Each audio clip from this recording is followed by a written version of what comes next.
Hi എല്ലാവർക്കും പുതിയൊരു വീഡിയോയിലേക്ക് സ്വാഗതം. വണ്ടി കണ്ടപ്പോൾ തന്നെ നിങ്ങൾക്ക് മനസ്സിലായി ഏതാ വാഹനം എന്നുള്ളത്. നമ്മുടെ ഹോണ്ടയുടെ പുതിയതായിട്ട് ലോഞ്ച് ചെയ്തേക്കണ ഷൈൻ 100cc ആണ് നമ്മുടെ കയ്യിലിരിക്കുന്നത്.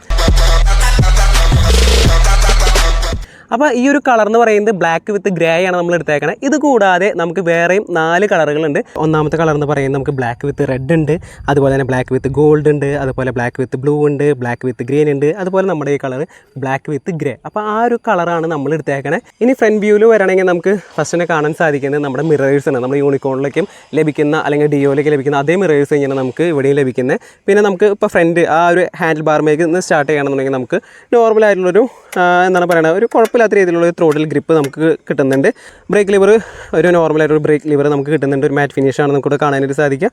അപ്പോൾ പിന്നെ വേറെ പ്രത്യേകിച്ച് നമുക്ക് ഇവിടെ ഒന്നുമില്ല. എഞ്ചിൻ സ്വിച്ച് അങ്ങനത്തെ കാര്യങ്ങളും ഇതൊന്നും നമുക്ക് ഇവിടെ അവൈലബിൾ അല്ല. പിന്നെ നമ്മുടെ ഒരു സെൽഫ് സ്റ്റാർട്ടിങ് സ്വിച്ചിന് നമുക്ക് ഇവിടെ പ്രൊവൈഡ് ചെയ്തേക്കണേ. അപ്പോൾ അത്രയും കാര്യങ്ങൾ നമുക്ക് റൈറ്റ് സൈഡിലുള്ളൂ. പിന്നെ ഇതെന്ന് പറയുന്നത് ഒരു സാധാരണ നോർമലായിട്ടുള്ളൊരു യു ഷേപ്പോട് കൂടിയിട്ടുള്ളൊരു ഹാൻഡിൽ ബാർ ഇങ്ങനെ വരുന്നത്. പൈപ്പ് ടൈപ്പാണ്, നമുക്ക് ട്യൂബ് ടൈപ്പ് ആയിട്ടുള്ളൊരു ഹാൻഡിൽ ബാറാണ് നമുക്കിവിടെ വരുന്നത്. പിന്നെ ഇവിടെ ജസ്റ്റ് ആ ഒരു സിൽവർ കളറായിട്ടുള്ള ഒരു കോമ്പിനേഷൻ ഹോൾഡിംഗ് സ്ട്രക്ചറൊക്കെ നമുക്കിവിടെ കാണാനായിട്ട് സാധിക്കും. നോർമൽ, അതായത് വളരെ പൈസ കുറവിൽ എങ്ങനെ സാധാരണക്കാർക്ക് ഒരു വാഹനം കൊടുക്കാം എന്നുള്ള രീതിയിൽ നമ്മൾ നോക്കുകയാണെങ്കിൽ ഹോണ്ട ആ കാര്യത്തിൽ ഈ വണ്ടി കൊണ്ടുവന്നിട്ടുണ്ട്. അതായത് സാധാരണക്കാരന് പറ്റുന്ന രീതിയിൽ അഫോർഡബിൾ ആയിട്ടുള്ളൊരു വാഹനമാണ് നമ്മുടെ ഹോണ്ട ഷൈൻ എന്ന് പറയുന്നത്. അപ്പോൾ ഈ ഹാൻഡിൽ ബാറിൻ്റെ ഈ ഒരു സൈഡിലേക്ക് വരികയാണെങ്കിൽ നമുക്ക് ഇവിടെയും കിട്ടുന്നത് നമ്മുടെ ആ ഒരു മിറർ, പിന്നെ ക്ലച്ച് വരുന്നുണ്ട്. നോർമൽ സ്മൂത്ത് ആയിട്ടുള്ളൊരു ക്ലച്ച് ലിവർ നമുക്ക് ലഭിക്കുന്നുണ്ട്. പിന്നെ ഇവിടുത്തെ ആ ഒരു സ്വിച്ച് ഗിയേഴ്സ് നോക്കുന്ന സമയത്ത് നമുക്ക് ഒരു ക്വാളിറ്റി, നോർമൽ ക്വാളിറ്റി എന്ന് പറയാനേ പറ്റുള്ളൂ. കൂടുതൽ ക്വാളിറ്റി എന്നൊന്നും പറയാനില്ല, നോർമൽ ക്വാളിറ്റി ആയിട്ടുള്ള സ്വിച്ച് ഗിയേഴ്സ് കിട്ടുന്നുണ്ട്. നമ്മുടെ ഹൈ ബീമിൻ്റെ സ്വിച്ച്, ലെഫ്റ്റ് റൈറ്റ് ഇൻഡിക്കേഷൻ്റെ സ്വിച്ച്, ഹോൺ സ്വിച്ച്. ജസ്റ്റ് കീഴ്ന്ന് അടിക്കാം. ഹോൺ ഒരു എന്താണ്, എനിക്ക് ഹോൺ അത്രയ്ക്ക് അങ്ങനെ നല്ല രീതിയിൽ എനിക്ക് ഇഷ്ടപ്പെട്ടില്ല. ഒരു ഇച്ചിരി കൂടി ക്വാളിറ്റി ഉള്ളൊരു ഹോൺ കിട്ടുമെന്ന് ഞാൻ പ്രതീക്ഷിച്ചു, പക്ഷേ ഹോൺ ഒരു സുഖമായിട്ട് എനിക്ക് തോന്നിയില്ല. പിന്നെ നമ്മുടെ ഹാൻഡിൽ ബാറിൽ നിന്ന് നേരെ നമ്മൾ കയറുന്നത് നമ്മുടെ മീറ്റർ കൺസോളിലേക്കാണ്. അപ്പോൾ ഈ മീറ്റർ കൺസോളിൽ നമുക്ക് നോർമലായിട്ടുള്ളൊരു മീറ്റർ കൺസോളാണ്. വലിയ ഒരു എന്താണ് പറയുന്നത്, കുറേ കാര്യങ്ങളൊന്നുമില്ല, ആവശ്യമുള്ള സാധനങ്ങൾ മാത്രമേ നമുക്ക് ഈ ഒരു മീറ്റർ കൺസോളിൽ കിട്ടുള്ളൂ. അതിൻ്റെ കറക്റ്റ് സെൻറ്ററിലായിട്ട് നമുക്ക് ആ ഒരു ഹോണ്ടയുടെ ലോഗോ അല്ലെങ്കിൽ ബാഡ്ജിങ് നമുക്കിവിടെ കാണാൻ സാധിക്കും. ലെഫ്റ്റ് സൈഡിൽ നമുക്ക് സ്പീഡോമീറ്ററും അതുപോലെ ഓഡോമീറ്ററും കാണാം. നമ്മുടെ ആ ഒരു വാഹനത്തിൻ്റെ ഫ്യൂവൽ ഇൻഡിക്കേറ്റർ ഇവിടെ വരുന്നുണ്ട്. പിന്നെ ന്യൂട്രൽ, അതുപോലെ എഞ്ചിൻ വാർണിംഗ് ലൈറ്റ്, ഇൻഡിക്കേറ്ററിൻ്റെ ആ ഒരു സിമ്പിൾ, പിന്നെ ഹൈ ബീമിൻ്റെ സിമ്പിൾ. വളരെ ലിമിറ്റഡ് ആയിട്ട് ആവശ്യത്തിനുള്ള സാധനങ്ങൾ മാത്രമാണ് നമുക്ക് ഈ ഒരു മീറ്റർ കൺസോളിൽ കാണാനായിട്ട് സാധിക്കുക. ഇനി അതുപോലെ തന്നെ നമ്മുടെ ആ ഒരു കീ സോക്കറ്റിലേക്ക് നോക്കണമെങ്കിൽ നമുക്ക് ഓൺ ഓഫ് അതുപോലെ ലോക്ക് ചെയ്യാനുള്ള ഒരു ഓപ്ഷൻ അത്ര തന്നെയുള്ളൂ. അല്ലാണ്ട് വേറെ പ്രത്യേകിച്ച് വേറെ കാര്യങ്ങളൊന്നും അവിടെ നമുക്ക് കാണാനായിട്ട് സാധിക്കില്ല. നേരെ ഹാൻഡിൽ ബാർമേ നമ്മൾ നേരെ നമ്മുടെ ഫ്രണ്ട് സൈഡിലേക്കാണ് വരുന്നത്. അതായത് നമ്മുടെ ആ ഒരു ഹെഡ്ലൈറ്റ് കവളിലേക്ക് വളരെ ക്യൂട്ടായിട്ടുള്ളൊരു ഹെഡ്ലൈറ്റ് കവളാണ് നമുക്ക് ഇവിടെ കാണാൻ സാധിക്കുക. അതുപോലെ തന്നെ കുറേ അധികം സ്റ്റിക്കറോ കാര്യങ്ങളൊന്നുമില്ല, ജസ്റ്റ് ആ ഒരു ബ്ലാക്ക് ആ ഒരു ഹെഡ്ലൈറ്റ് കവള് കാണാം. അതിന് കറക്റ്റ് സെൻറ്ററിലായിട്ട് നമുക്ക് സിൽവർ അല്ലെങ്കിൽ വൈറ്റ് കളറോടുകൂടി, നമുക്ക് എന്താണ് വൈറ്റ് അല്ല സിൽവർ കളറോട് കൂടിയിട്ടുള്ള നമുക്കൊരു ഹോണ്ട എന്നുള്ള ബാഡ്ജിങ് കാണാൻ സാധിക്കും. ഈ ഒരു വാഹനത്തിൽ നമുക്ക് ലഭിക്കുന്ന ആ ഒരു ഹെഡ്ലൈറ്റ് എന്ന് പറയുന്നത് നോർമൽ ഹാലജൻ ബൾബ് ഇങ്ങനെ വരുന്നത്. അതിൻ്റെ ആ ഒരു വാട്ടേജ് നോക്കുകയാണെങ്കിൽ നമുക്ക് 35/35 12 വോൾട്ടാണ് അവിടെ കാണാൻ സാധിക്കുക. ഒരു കുഴപ്പമില്ലാത്ത ക്വാളിറ്റിയോട് കൂടിയിട്ടുള്ള ലെൻസ് കാര്യങ്ങൾ അല്ലെങ്കിൽ ക്ലിയർ ആയിട്ടുള്ളൊരു ഗ്ലാസ്സാണ് നമുക്ക് ഇവിടെ ലഭിക്കുന്നത്. ലെഫ്റ്റിലും റൈറ്റിലും നമുക്ക് ഇൻഡിക്കേറ്റർ വരുന്നുണ്ട്. ഒരു ഓറഞ്ച് ഷെയ്ഡോട് കൂടിയിട്ടാണ് നമുക്ക് ഇൻഡിക്കേറ്റർ കിട്ടുന്നത്. നമ്മുടെ യൂണിക്കോണിലേക്കുള്ള അതേ സെയിം പാറ്റേണോട് കൂടിയിട്ടുള്ള അല്ലെങ്കിൽ ഡിസൈനോട് കൂടിയിട്ടുള്ള ഇൻഡിക്കേറ്റർ ലാമ്പാണ് നമുക്കിവിടെ ലഭിക്കുന്നത്. പിന്നെ ഒരു കാര്യം ഞാൻ പറയട്ടെ, ഫ്ലെക്സിബിൾ ആട്ടത് എന്ന് വെച്ചിട്ടുണ്ടെങ്കിൽ നമുക്കിപ്പോൾ എവിടെയെങ്കിലും വണ്ടി വീണ് ഇത് കുത്തി വീണാലും ഒടിയില്ല. അതിൽ നിങ്ങൾ പേടിക്കണം, നല്ല ഫ്ലെക്സിബിൾ ആയിട്ടുള്ള ഇൻഡിക്കേറ്റർ ലാമ്പ്സ് ആണ് കിട്ടുന്നത്. പിന്നെ ആ ഒരു ഈ ഒരു ഓറഞ്ച് ഷെയ്ഡ് വന്നപ്പോൾ കുറച്ചും കൂടി കണ്ടാൽ നല്ല രസമുണ്ട് കാണാനായിട്ട് നമ്മുടെ ഒരു വാഹനം. തൊട്ട് താഴെ നമുക്ക് ആ ഒരു നമ്പർ പ്ലേറ്റിൻ്റെ ഹോൾഡിങ്സ് ഉണ്ട്, ആ നമ്പർ പ്ലേറ്റ് ഇരിക്കുന്നുണ്ട്. പിന്നെ ഇങ്ങനെ കാര്യങ്ങളൊക്കെ അതൊക്കെ എക്സ്ട്രാ വരെ വെച്ചിട്ടാണ്. ഓക്കെ, അതിന് തൊട്ട് താഴെ നമുക്ക് ഇത് അഡ്ജസ്റ്റ് ചെയ്യാനുള്ള കാര്യങ്ങൾ, ബോൾട്ടും കാര്യങ്ങളൊക്കെ എവിടെയാണ് കൊടുത്തേക്കണേ. പിന്നെ നമ്മുടെ ടെലിസ്കോപ്പിക് സസ്പെൻഷനാണ് നമുക്കിവിടെ ഫ്രണ്ടിൽ നമുക്ക് ലഭിക്കുന്നത്. കുഴപ്പമില്ലാത്ത ഒരു ടെലിസ്കോപ്പിക് സസ്പെൻഷൻ എന്ന് ഞാൻ പറയുള്ളൂ. നല്ല സ്മൂത്ത് ആയിട്ടുള്ള ഒരു ടെലിസ്കോപ്പിക് സസ്പെൻഷൻ ഒന്നും പറയില്ല. ഈ കൊടുക്കുന്ന പൈസയ്ക്കുള്ള ഒരു ടെലിസ്കോപ്പിക് സസ്പെൻഷൻ എന്നേ പറയുള്ളൂ. കാരണം വണ്ടി ഓടിക്കുന്ന സമയത്ത് നമുക്ക് കൈയൊക്കെ ചെറുതായിട്ട് ഇങ്ങനെ കിടന്ന് ഇങ്ങനെ കിറന്ന് ചെറുതായിട്ട് ഒരു നോർമൽ സ്പീഡ് ഒരു 30-40 മേലേക്ക് പോകുമ്പോൾ കിടന്നിങ്ങനെ ആവുന്നുണ്ട്. അത് ചിലപ്പോൾ ഈ ഒരു വാഹനത്തിൻ്റെ മാത്രമായിരിക്കാം. ഞാൻ റിവ്യൂ ചെയ്യുന്ന വാഹനത്തിനെ കുറിച്ചാണ് ഞാൻ പറയുന്നത്. ബാക്കി എല്ലാ വാഹനങ്ങളും ഈ ഒരു പ്രോബ്ലംസ് ഉണ്ടാകും എന്ന് ഞാൻ ഒരിക്കലും പറയില്ല. ഇപ്പോൾ ഞാൻ ഈ എടുത്തേക്കണ വണ്ടിയുടെ കുറിച്ചാണ് ഞാൻ പറയണേ. നമ്മുടെ ഫ്രണ്ടിൻ്റെ വണ്ടിയാണ്. ഓക്കെ, അതുകൊണ്ട് ഞാൻ എത്ര ധൈര്യമായിട്ട് പറയണേ. ഓക്കെ, അപ്പോൾ ടെലിസ്കോപ്പിക് സസ്പെൻഷൻ വരുന്നുണ്ട്. പിന്നെ നമുക്ക് ഫുള്ളി കവേർഡ് ആയിട്ടുള്ളൊരു ഫൈബറിൻ്റെ ഒരു ഫുള്ളി കവേർഡ് ആയിട്ടുള്ള മഡ് ഗാർഡാണ് നമുക്കിവിടെ കിട്ടുന്നത്. അതിൻ്റെ ലെഫ്റ്റ് സൈഡിലും റൈറ്റ് സൈഡിലും നമുക്ക് കുഴപ്പമില്ലാത്ത ഒരു ഓറഞ്ച് കളറോട് കൂടിയിട്ടുള്ള റിഫ്ലക്റ്റേഴ്സ് നമുക്ക് ലഭിക്കുന്നുണ്ട്. പിന്നെ നമ്മുടെ ഔട്ടർ ട്യൂബ് മാറ്റ് ഫിനിഷോടുള്ള ഒരു കളറാണ് നമുക്ക് കാണാൻ സാധിക്കുക. ഫ്രണ്ടിൽ നമുക്ക് ഇടുന്നത് 17 ഇഞ്ചിൻ്റെ MRF ടയർ ലഭിക്കുന്നുണ്ട്. 17 ഇഞ്ചിൻ്റെ അലോയ് വീലാണ് വരുന്നത്. പിന്നെ ടയറിൻ്റെ സെക്ഷൻ എന്ന് പറയുന്നത് നമുക്കിവിടെ കാണാൻ സാധിക്കും. ഓക്കെ, എത്രത്തോളം കാണാൻ പറ്റുമെന്ന് എനിക്കറിയില്ല. 2.75 bar 17 bar 41 P bar 4 PR. അപ്പോൾ ഇതൊക്കെ എന്താ സാധനം എന്നുള്ളതൊക്കെ അറിയണമെങ്കിൽ ഞാൻ ഇതിനെക്കുറിച്ച് ടയറിനെ കുറിച്ച് ഒരു വീഡിയോ തന്നെ ചെയ്തിട്ടുണ്ട്. അതായത് ഡിഫറെൻറ്റ് കോഡ്സ് ഇൻ ടയേഴ്സ് എന്ന് പറയുന്നുണ്ട്. അപ്പോൾ അതൊന്ന് ജസ്റ്റ് ഒന്ന് വേണമെങ്കിൽ ഞാൻ ഡിസ്ക്രിപ്ഷനിൽ ഇടാം. അപ്പോൾ അതൊന്ന് ജസ്റ്റ് പോയി നോക്കി കഴിഞ്ഞിട്ടുണ്ടെങ്കിൽ നിങ്ങൾക്ക് കാര്യങ്ങളൊക്കെ മനസ്സിലാവുന്നതായിരിക്കും. ഇനി നമ്മുടെ ഹാൻഡിൽ ബാറിൻ്റെ ലെഫ്റ്റ് സൈഡിലേക്ക് നോക്കുന്ന സമയത്ത് കേബിൾസുകളൊക്കെ ടൈ ചെയ്യണം ഒരു ചെറിയൊരു ഹോൾഡിംഗ് സ്ട്രക്ചർ. പിന്നെ നമ്മുടെ ഇവിടെ വരുന്നത് കോമ്പി ബ്രേക്കിംഗ് സിസ്റ്റമാണ്. റിയർ സൈഡിൽ ബ്രേക്ക് അപ്ലൈ ചെയ്തിട്ടുണ്ടെങ്കിൽ നമുക്ക് ഫ്രണ്ട് സൈഡിലേക്കും കൂടിയും ആ ഒരു ബ്രേക്കിൻ്റെ എഫക്റ്റ് വരും. പിന്നെ നമ്മുടെ സ്പീഡോമീറ്റർ കേബിൾ വരുന്നുണ്ട്. ഇവിടെ നമുക്ക് വരുന്ന ആ ഒരു ബ്രേക്ക് സിസ്റ്റം എന്ന് പറയുന്നത് ഡ്രം ബ്രേക്കാണ്. അതുപോലെ കോമ്പി ബ്രേക്ക് സിസ്റ്റം ഉണ്ട്. പിന്നെ ഇതിൽ വരുന്ന ആ ബ്രേക്കിൻ്റെ ആ ഒരു ഡ്രമ്മിൻ്റെ സൈസ് നോക്കുകയാണെങ്കിൽ 130 mm ആട്ടോ. 130 mm ഡ്രം ബ്രേക്കാണ് നമുക്ക് ഫ്രണ്ട് സൈഡിൽ ലഭിക്കുന്നത്. അപ്പോൾ ഇത്രയും കാര്യങ്ങളാണ് നമുക്ക് ഈ ഒരു ഫ്രണ്ട് സൈഡിൽ കാണാൻ സാധിച്ചു കഴിഞ്ഞാൽ നേരെ നമ്മളിത് നമ്മുടെ സൈഡിലേക്ക് വരുന്നു. സൈഡിലേക്ക് വരുമ്പോൾ നമ്മൾ ഫസ്റ്റ് തന്നെ നമ്മുടെ കണ്ണ് പോയിട്ട് അട്രാക്ട് ചെയ്യുന്നത് നമ്മുടെ ഈ ഒരു ടാങ്കിലേക്കാണ്. പിന്നെ ടാങ്കിനെ കുറിച്ച് ഞാൻ എടുത്ത് പറയാം, വലിയ ബൾക്കി ആയിട്ടുള്ളൊരു ടാങ്ക് ഒന്നുമല്ല, നോർമലായിട്ടുള്ളൊരു വളരെ അല്ലെങ്കിൽ വളരെ തിന്നായിട്ടുള്ളത് ഈ ഒരു സീറ്റിനോട് ഇഴകിച്ചേർന്ന് പോകാവുന്ന രീതിയിലുള്ളൊരു ടാങ്കാണ്. ഇപ്പോൾ എനിക്ക് എടുത്ത് പറയാൻ തോന്നിയൊരു കാര്യം എന്ന് വെച്ചിട്ടുണ്ടെങ്കിൽ നമുക്ക് ഇതിൻ്റെ ഒരു സീറ്റും അതുപോലെ ടാങ്കും തമ്മിലുള്ള ഒരു ഡിഫറൻസ് ഒക്കെ ഒരു ഡിഫറൻസ് ഇല്ല. വേണമെന്നുണ്ടെങ്കിൽ നമുക്ക് വണ്ടി ഇവിടെ ഇരുന്നിട്ട് വണ്ടി ഓടിക്കാം. എന്നിട്ട് ഇതുമ്പോൾ ഇങ്ങനെ ഓരോരുത്തർ 1, 2, 3, 4, 5 പേർക്കൊക്കെ ഇരുന്ന് വണ്ടി ഓടിച്ച് പോകാനായിട്ട് സാധിക്കും.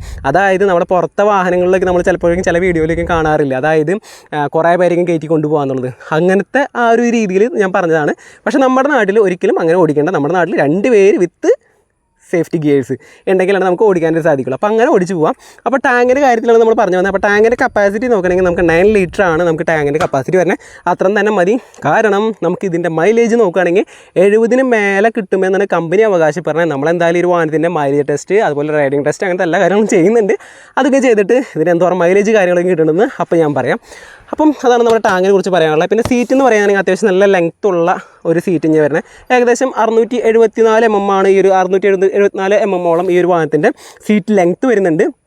സീറ്റിൻ്റെ കുഷനിങ് നോക്കുകയാണെങ്കിൽ ഇച്ചിരി ഹാർഡായിട്ടാണ് എനിക്ക് ഫീൽ ചെയ്തത്. അതുകൊണ്ട് തന്നെയാണ് നമ്മൾ ഈ ഒരു സീറ്റ് സെപ്പറേറ്റ് വാങ്ങിയിട്ടേക്കണ സീറ്റ് കവർ വാങ്ങിയിട്ടുണ്ട്.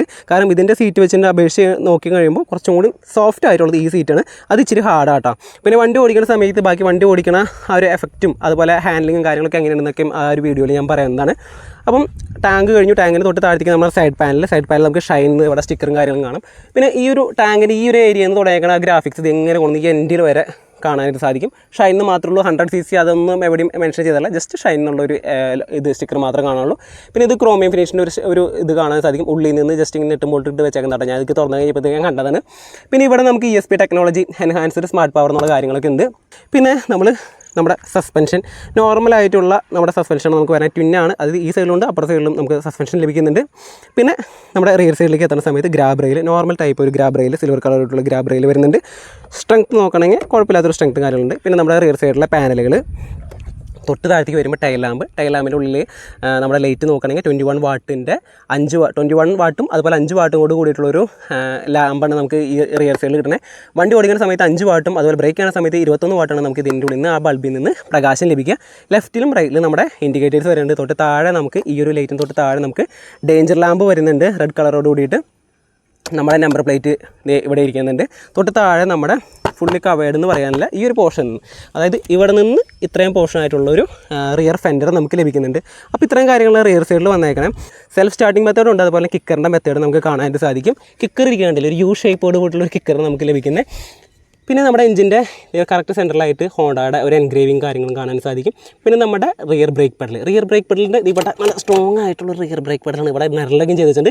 പിന്നെ ഈ ഒരു ട്യൂബ്ഡ് സ്ട്രക്ചർ എനിക്ക് അത്രത്തോളം ഒരു ഇഷ്ടമായില്ല. അതായത് ഇത്രയും നല്ല രീതിയിൽ വണ്ടി എല്ലാ രീതിയിലും പക്കയായിട്ട് കൊണ്ടുവന്നിട്ടുണ്ട്. പക്ഷേ ആ ഒരു സ്ട്രക്ചർ ഇച്ചിരി ഓവറായോ, അതായത് ഈ ട്യൂബിൻ്റെ സ്ട്രക്ചർ കുറേ ഡയാമീറ്റർ ഓവറായോ എന്ന് എനിക്ക് തോന്നി. പക്ഷേ ഇതൊക്കെ നല്ല രീതിയിൽ ഡിസൈൻ ചെയ്ത് കുറേ അധികം കാര്യങ്ങളൊക്കെ ചെയ്ത് കഴിഞ്ഞതിന് ശേഷം മാത്രമാണ് ഇത് നമുക്ക് വണ്ടി ഓടിക്കാൻ തരണേ.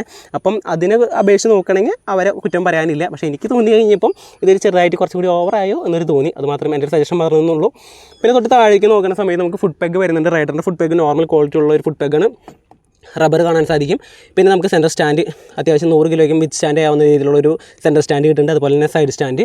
അപ്പോൾ ഇത്രയും കാര്യങ്ങൾ ഈ ഏരിയയിൽ കിട്ടണേ. പിന്നെ നമ്മുടെ എക്സോസ്റ്റ് സിസ്റ്റത്തിൻ്റെ കാറ്റലറി കൺവേർട്ടറിൻ്റെ അവിടെ ഇങ്ങനെ ചെറുതായിട്ട് വണ്ടി ഓടിച്ച സമയത്ത് മഴക്കാലമൊക്കെ ആണല്ലോ, അപ്പോൾ അവരുടെ ആ ഒരു കോട്ടൊക്കെ ഇരുന്ന് ചെറുതായിട്ടൊന്ന് ഇങ്ങനെ ഇത് പിടിച്ചിട്ടുണ്ട്. അതാണ് ഈ ഒരു പാട് കാണാൻ സാധിക്കാം. നമ്മുടെ എക്സോസ്റ്റ് സിസ്റ്റം സ്റ്റാർട്ട് ചെയ്തു, കാറ്റലറി കൺവേർട്ടർ വന്നു, പിന്നെ അവിടെ നേരെ ഇങ്ങനെ പോയി. പിന്നെ ഒരു കാര്യം പറയാനുള്ളത്, നമ്മൾ ബ്രേക്കൊക്കെ അപ്ലൈ ചെയ്യുന്ന സമയത്ത് ഇവിടെ ബ്രേക്കിൻ്റെ അവിടെ ചുടന്ന സമയത്ത് ഇങ്ങനെ അധികം അടുപ്പിക്കരുത്. കാല് ആന അവിടെ പോയിട്ടുണ്ടെങ്കിൽ കാല് ഇവിടെ പോയിട്ട് നമ്മുടെ കാല് പെടാനുള്ള ചാൻസ് ഉണ്ട്. അതുപോലെ ഷൂ ഒക്കെ വണ്ടിയിട്ട് ഓടിക്കുന്ന ആൾക്കാരാണെങ്കിൽ അത് ശ്രദ്ധിക്കുക. ഇവിടെ സ്പെഷ്യലായിട്ടൊരു ഗാർഡ് കാര്യങ്ങളൊന്നും ഇല്ലാത്തതുകൊണ്ടാണ് ഞാനിത് എടുത്ത് പറഞ്ഞത്. ആ ഒരു എൻഡ് ഇത് ഇവിടെ വന്നു. ഇവിടെ നിന്ന് നമുക്ക് ഒരു മഫ്ലറിൻ്റെ എൻഡിലേക്ക് എത്തിക്കഴിഞ്ഞപ്പോൾ ഇവിടെ നമുക്കൊരു ഗാർഡ് തന്നിട്ടുണ്ട്. സിൽവർ കളറോട് കൂടിയിട്ടുള്ള മെറ്റൽ ഗാർഡാണ് നമുക്ക് ലഭിക്കുന്നത്. അത് നല്ലൊരു കാര്യം കേട്ടോ. വെച്ചിട്ടുണ്ടെങ്കിൽ മെറ്റൽ ഗാർഡ് ഇവിടെ കിട്ടിയിട്ടുണ്ട്. ബാക്കി എല്ലായിടത്തും അവർ കോംപ്രമൈസ് ചെയ്ത് വന്നു കഴിഞ്ഞപ്പോൾ ഇവിടേക്ക് നമുക്ക് മെറ്റൽ ഗാർഡ് തന്നിട്ടുണ്ട്. റൈഡറിന് ഉള്ള ആ ഒരു ഫുഡ് പാക്ക് പോലെ തന്നെ നോർമൽ ക്വാളിറ്റി, അത്രയും ക്വാളിറ്റിയിൽ തന്നെയുള്ള ഒരു പിലിയൻ്റെ ഒരു ഫുഡ് പാക്കാണ് നമുക്ക് ലഭിക്കുന്നത്. ഫുഡ് ബ്രാക്കറ്റുകൾക്കും പൈപ്പ് സ്ട്രക്ചറാണ് വരുന്നതൊക്കെ. സ്വിംഗം എന്ന് പറയുന്നത് ട്യൂബ് സ്ട്രക്ചറാണ്. പിന്നെ ഇതിൻ്റെ ഫ്രെയിം നോക്കണമെങ്കിൽ ഡയമണ്ട് ടൈപ്പാണ് നമുക്കിവിടെ കാണാനായിട്ട് സാധിക്കുക. പിന്നെ നമ്മളുടെ ആ ഒരു റിയർ സൈഡിൽ ബ്രേക്ക് എന്ന് പറയുന്നത് 1 ടൺ mm ആണ്. അതായത് നമ്മുടെ ഡ്രം ബ്രേക്കാണ് റിയർ സൈഡിൽ കിട്ടണത്. 1 ടൺ mm ആണ് വരുന്നത്. റിയർ സൈഡിൽ ആ ഒരു ടയറിൻ്റെ സെക്ഷൻ നോക്കണമെങ്കിൽ നമുക്ക് MRFൻ്റെ 17 ഇഞ്ചിൻ്റെ ടയറാണ് നമുക്ക് റിയർ സൈഡിൽ വരുന്നത്. അലോയ് വീലും 17 ഇഞ്ച് ഇങ്ങനെ. പിന്നെ ടയറിൻ്റെ സെക്ഷൻ നോക്കുന്ന സമയത്ത് 3.00 17 ബാർ 50 P 6 PR-ൻ്റെ ടയറാണ് നമുക്ക് റിയർ സൈഡിൽ കിട്ടുന്നത്. അപ്പോൾ അത്രയും കാര്യങ്ങളാണ് ആ ഒരു ടയറിൻ്റെ സെക്ഷനിലേക്ക് വന്നേക്കണേ. ഈ നേരെ നമ്മൾ ലെഫ്റ്റ് സൈഡിലേക്ക് വന്നു. റൈറ്റ് സൈഡിൽ എന്താണോ കണ്ടേ അത്രയും കാര്യങ്ങൾ ഇങ്ങനെ നമ്മൾ ലെഫ്റ്റ് സൈഡിലുള്ളൂ. പിന്നെ അഡീഷണൽ ആയിട്ട് കുറച്ച് കാര്യങ്ങൾ നമുക്ക് ഇവിടെ കാണാൻ സാധിക്കും. സാരി ഗാർഡ് കാണാൻ സാധിക്കും. സ്ട്രോങ് ആയിട്ടുള്ളൊരു സാരി ഗാർഡ് നമുക്ക് ലഭിക്കുന്നുണ്ട്. പിന്നെ ഇതിൻ്റെ ചെയിൻ കവർ ഒരു ഫൈബറിൻ്റെ ഫുള്ളി കവേർഡ് ആയിട്ടുള്ള ചെയിൻ കവർ ലഭിക്കുന്നുണ്ട്. ഫൈബർ തന്നെയാട്ടോ. ഞാൻ വിചാരിച്ചു മെറ്റലല്ല, ഫൈബർ തന്നെയാണ് നമുക്ക് കിട്ടുന്നത്. സസ്പെൻഷൻ വന്നിട്ടുണ്ട്. പിന്നെ നമ്മുടെ ഫുഡ് പെഗ് വന്നിട്ടുണ്ട്. പിന്നെ നമ്മുടെ ഡ്യുവൽ സൈഡ് ആയിട്ടുള്ള ഗിയർ ഷിഫ്റ്റിംഗ് പെഡൽ വരുന്നുണ്ട്. നമുക്ക് ഇവിടുത്തെ ഗിയർ ബോക്സ് ആക്കണമെങ്കിൽ 4 സ്പീഡോട് കോൺസ്റ്റന്റ് മെഷറോടുള്ള ഗിയർ ബോക്സ് എന്ന് പറയുന്നത്. എല്ലാ ഗിയേഴ്സും അടിയിക്കാണ് കേട്ടോ. അതായത് നമ്മൾ ഇവിടെ നിന്ന് ഇടണമെങ്കിൽ എല്ലാം മേലേക്ക്, ഇവിടെ ആണെങ്കിൽ ഇവിടെ എല്ലാം അടിയിക്കുക. ഓക്കെ, 4 ഗിയേഴ്സാണ് ഉള്ളത്. കോൺസ്റ്റന്റ് മെഷർ ഞാൻ പറഞ്ഞു. ഇവിടുത്തെ ക്ലച്ച് സിസ്റ്റം നോക്കണമെങ്കിൽ വെറ്റ് മൾട്ടി പ്ലേറ്റ് ആയിട്ടുള്ള ക്ലച്ച് സിസ്റ്റമാണ് വരുന്നത്. ഇവിടുത്തെ ഫുഡ് പെഗ് വന്നു. പിന്നെ സൈഡ് സ്റ്റാൻഡ് ഇവിടെ എടുത്തു വരേണ്ട ഒരു കാര്യം എന്ന് പറയുന്നത്, നമുക്ക് സേഫ്റ്റിയുടെ കാര്യത്തിൽ ഇവിടെ ഹോണ്ട ഒരു വിട്ടുവീഴ്ചയും നടത്തിയിട്ടില്ല. കാരണം നമുക്ക് ഇവിടെ ഈ ഒരു വാഹനത്തിൽ side stand engine cut off നമുക്ക് ഇവിടെ ലഭിക്കുന്നുണ്ട്. അത് നല്ലൊരു കാര്യം തോന്നുന്നു. ഈ ഒരു സാധനം ഒരു വണ്ടികൾക്കും ഉണ്ടാവില്ല, ഈ ഒരു വാഹനത്തിന് മാത്രമാണ് ഈ ഒരു സാധനം ഉണ്ടാവുള്ളൂ. കാരണം ഇത് സ്പെഷ്യൽ പർപ്പസിനുള്ളൊരു വാഹനമാണ്. അതായത് ഒരു ബിസിനസ് പരമായിട്ട് കൊണ്ടു നടക്കുന്ന ഒരു വാഹനം ആയതുകൊണ്ട് അതിന് അങ്ങനത്തെ സാധനങ്ങളൊക്കെ വെക്കണമെന്നാണ് ഇതിൻ്റെ ഓണർ പറഞ്ഞത്. അതുകൊണ്ട് വെച്ചേക്കാം കേട്ടോ, ബെൽറ്റ് ചെയ്ത് വെച്ചേക്കുന്നതാണ്. അപ്പോൾ അത് എല്ലാ വാഹനങ്ങൾക്കും ഉണ്ടാവില്ല കേട്ടോ, ഈ ഒരു വാഹനത്തിന് മാത്രമേ ഉണ്ടാവുള്ളൂ. പിന്നെ നമ്മുടെ കുറേ സെൻസറും കാര്യങ്ങളൊക്കെ ഉള്ള ഒരു വാഹനമാണ്. അപ്പോൾ അതിൻ്റെ കുറേ കാര്യങ്ങളും നൂലമാനങ്ങളും കാര്യങ്ങളൊക്കെ ഇവിടെ കാണാൻ സാധിക്കും. ഹോൺ ഞാൻ പറഞ്ഞുള്ളൂ, എനിക്ക് ഹോൺ അത്രയ്ക്കും ഒരു ക്വാളിറ്റി ഉള്ളൊരു ഹോൺ, അതായത് ഹോൺ ഓക്കെയാണ്, പക്ഷേ ഇച്ചിരി കൂടി നല്ലൊരു ക്വാളിറ്റി ഉള്ളൊരു സൗണ്ട് ആയിരുന്നെങ്കിൽ കുറച്ചുകൂടി ബെറ്റർ ആയാനെ.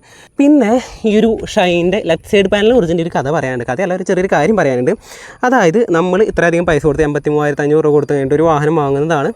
ഇതിലിപ്പോൾ നമുക്ക് സപ്പോസ് എന്തെങ്കിലും ഒരു അത്യാവശ്യ കാര്യം വന്നു, നമുക്ക് സ്ക്രൂ ഡ്രൈവർ എടുക്കണം, അല്ലെങ്കിൽ സ്പാനർ എടുക്കണം, അല്ലെങ്കിൽ നമ്മുടെ കാല് പോണ വഴിക്ക് ഒന്ന് വീണു, ഒന്ന് ജസ്റ്റ് നമുക്കൊന്ന് മുറിവൊന്ന് വെച്ച് കെട്ടണമെങ്കിൽ ഫസ്റ്റ് എയ്ഡ് കിറ്റ് എടുക്കണം. ബാറ്ററിക്ക് എന്തെങ്കിലും സംഭവിച്ച് ബാറ്ററി ഒന്ന് റിമൂവ് ചെയ്യണം, അല്ലെങ്കിൽ ഫ്യൂസ് നോക്കണം. ഇതൊക്കെ നോക്കണമെങ്കിൽ നമുക്ക് ഈ ഒരു സൈഡ് പാനൽ റിമൂവ് ചെയ്യണം. പക്ഷേ സൈഡ് പാനൽ റിമൂവ് ചെയ്യണമെന്നുണ്ടെങ്കിൽ നമുക്ക് ഇവിടെ വേണ്ട കാര്യം എന്ന് പറയുന്നത് കണ്ട ഒരു അഡീഷണൽ ഒരു സ്ക്രൂ ഡ്രൈവർ വേണം. അതായത് ഈ ഒരു വാഹനം കൊണ്ട് നടക്കുന്ന ആൾക്കാർ ശ്രദ്ധിക്കേണ്ട ഒരു കാര്യമാണ്, നിങ്ങളിത് കൊണ്ടുപോകുമ്പോൾ എവിടെ പോകുമ്പോഴും നിങ്ങളുടെ കയ്യിൽ ഒരു സ്ക്രൂ ഡ്രൈവർ, അതായത് അത് ഓപ്പൺ ചെയ്യാൻ പറ്റുന്ന രീതിയിൽ ഒരു സ്ക്രൂ ഡ്രൈവർ ക്യാരി ചെയ്യുക. അത് ഞാനിതിൻ്റെ ഒരു നെഗറ്റീവായിട്ട് പറയുന്നതല്ല, പക്ഷേ നമുക്ക് അത്യാവശ്യം എന്തെങ്കിലും സന്ദർഭങ്ങളിൽ നമുക്ക് സ്ക്രൂ ഡ്രൈവർ ഇല്ലെങ്കിൽ അത് തുറക്കാനായിട്ട് പറ്റില്ല. അപ്പോൾ അതൊരു ചെറിയൊരു മൈന്യൂട്ട് പോരായ്മയായിട്ട് എനിക്ക് തോന്നി. ഞാനത് എൻ്റെ ഇതെന്ന് മാത്രമേ പറഞ്ഞെന്നുള്ളൂ. നിങ്ങൾക്ക് അത് എന്താണ് തോന്നിയതെന്ന് വെച്ചിട്ടുണ്ടെങ്കിൽ കമൻറ്റ് സെക്ഷനിൽ വന്നിട്ട് പറയാനായിട്ട് ശ്രദ്ധിക്കാം. ഈ ഒരു വാഹനത്തിൻ്റെ വീൽ ബേസ് വരെ നമുക്ക് 1245 mm. ഗ്രൗണ്ട് ക്ലിയറൻസ് അത്യാവശ്യം നല്ല രീതിയിലുള്ള ഒരു ഗ്രൗണ്ട് ക്ലിയറൻസ് നമുക്ക് ഈ ഒരു വാഹനത്തിൽ ലഭിക്കുന്നുണ്ട്. 168 mm ഈ ഒരു വാഹനത്തിൻ്റെ ഗ്രൗണ്ട് ക്ലിയറൻസ് വരുന്നത്.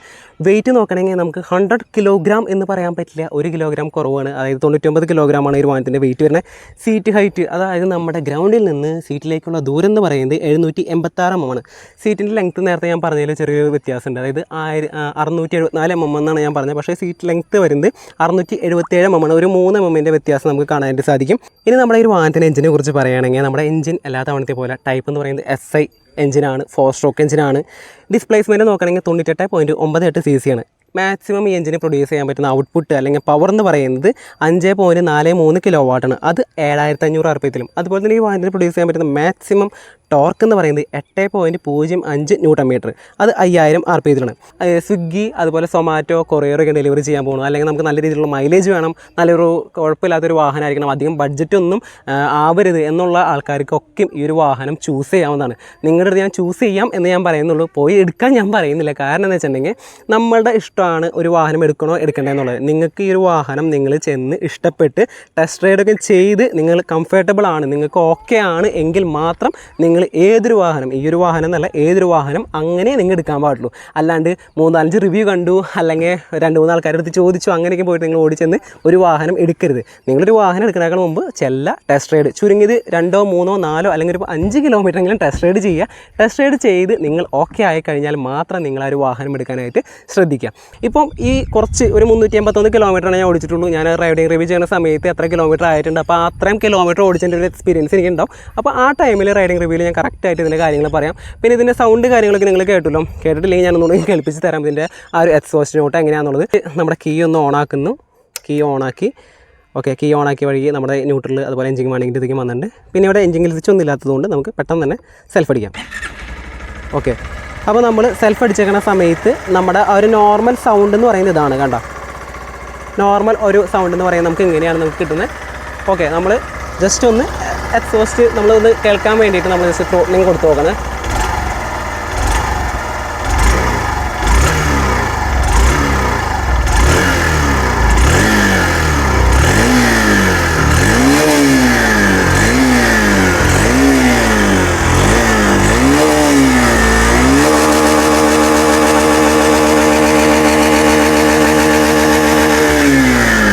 അതായത് ഹൈ RPMത്തിലേക്ക് പോകുമ്പോൾ നമ്മുടെ ആ ഒരു എക്സോസ്റ്റിൻ്റെ സൗണ്ട് എന്ന് പറയുന്നത് ഇതാണ് വരണത്.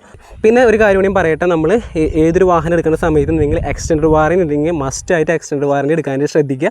എക്സ്റ്റൻഡ് വാറൻറ്റി എടുക്കുന്നതാണ് ഇപ്പോഴുള്ള വാഹനങ്ങൾക്ക് നല്ലത്. കാരണം എല്ലാം സെൻസറുകളൊക്കെ യൂസ് ചെയ്ത് വരുന്ന വാഹനങ്ങളായതുകൊണ്ട് നിങ്ങൾക്ക് എന്തെങ്കിലും ഒരു പെട്ടെന്നൊരു കംപ്ലയിൻറ്റ് അല്ലെങ്കിൽ എന്തെങ്കിലും കാര്യങ്ങളൊക്കെ വന്നു കഴിഞ്ഞിട്ടുണ്ടെങ്കിൽ തൊട്ടടുത്തുള്ള വർക്ക്ഷോപ്പിൽ പോയി കഴിഞ്ഞാൽ ചിലപ്പോൾ നമുക്ക് അതിന് പാർട്സ് കിട്ടുക അല്ലെങ്കിൽ അത് റിപ്പയർ ചെയ്യാനൊക്കെ ഉണ്ടെങ്കിൽ കുറച്ച് ബുദ്ധിമുട്ടാവും. അപ്പോൾ നിങ്ങൾ ഈ എക്സ്റ്റൻഡ് വാറൻറ്റി എടുത്തു കഴിഞ്ഞിട്ടുണ്ടെങ്കിൽ നിങ്ങൾക്ക് ഒരു 3 വർഷമോ അല്ലെങ്കിൽ 5 വർഷമോ 6 വർഷത്തേക്ക് പിന്നെ നമ്മൾ ബാക്കിയുള്ള കാര്യങ്ങൾ നമ്മൾ പേടിക്കേണ്ടതായിട്ടുണ്ടാവില്ല. അപ്പോൾ അതൊന്ന് നിങ്ങൾ തീർച്ചയായിട്ടും എടുക്കാൻ ശ്രദ്ധിക്കുക. 1000 രൂപ അല്ലെങ്കിൽ 2000, 3000, 4000 രൂപയ്ക്കായിരിക്കും നമുക്കൊരു എക്സ്റ്റൻഡ് വാറൻറ്റിക്ക് വരാം. അതങ്ങോട്ട് നമ്മൾ ഇത്രയും പൈസ കൊടുത്തു കഴിഞ്ഞിട്ട് ഒരു വാഹനം വാങ്ങുന്നതല്ലേ, ലക്ഷങ്ങൾ കൊടുത്ത് നമ്മളൊരു വാഹനം വാങ്ങണം. ആ വാഹനം വാങ്ങുന്ന കൂട്ടത്തിൽ നമ്മൾ എക്സ്റ്റൻഡ് വാറൻറ്റി കൂടി എടുക്കാനായിട്ട് ശ്രദ്ധിക്കുക. അതുപോലെ ഒരു വാഹനത്തിൽ വരുന്ന നമുക്ക് ബാറ്ററി നോക്കണമെങ്കിൽ നമുക്ക് 12 വോൾട്ട് 3Ah ബാറ്ററിയാണ് നമുക്ക് ലഭിക്കുന്നത്. അപ്പോൾ ഈ ഒരു വാഹനത്തിനെ കുറിച്ചുള്ള വിലയേറിയ അഭിപ്രായങ്ങൾ, നിർദ്ദേശങ്ങൾ, ഇനി എന്തെങ്കിലും കൂടുതൽ കാര്യങ്ങൾ നിങ്ങൾക്ക് അറിയണമെന്നുണ്ടെങ്കിൽ കമൻറ്റ് സെക്ഷനിൽ വന്നു കഴിഞ്ഞിട്ട് പറയാവുന്നതാണ്.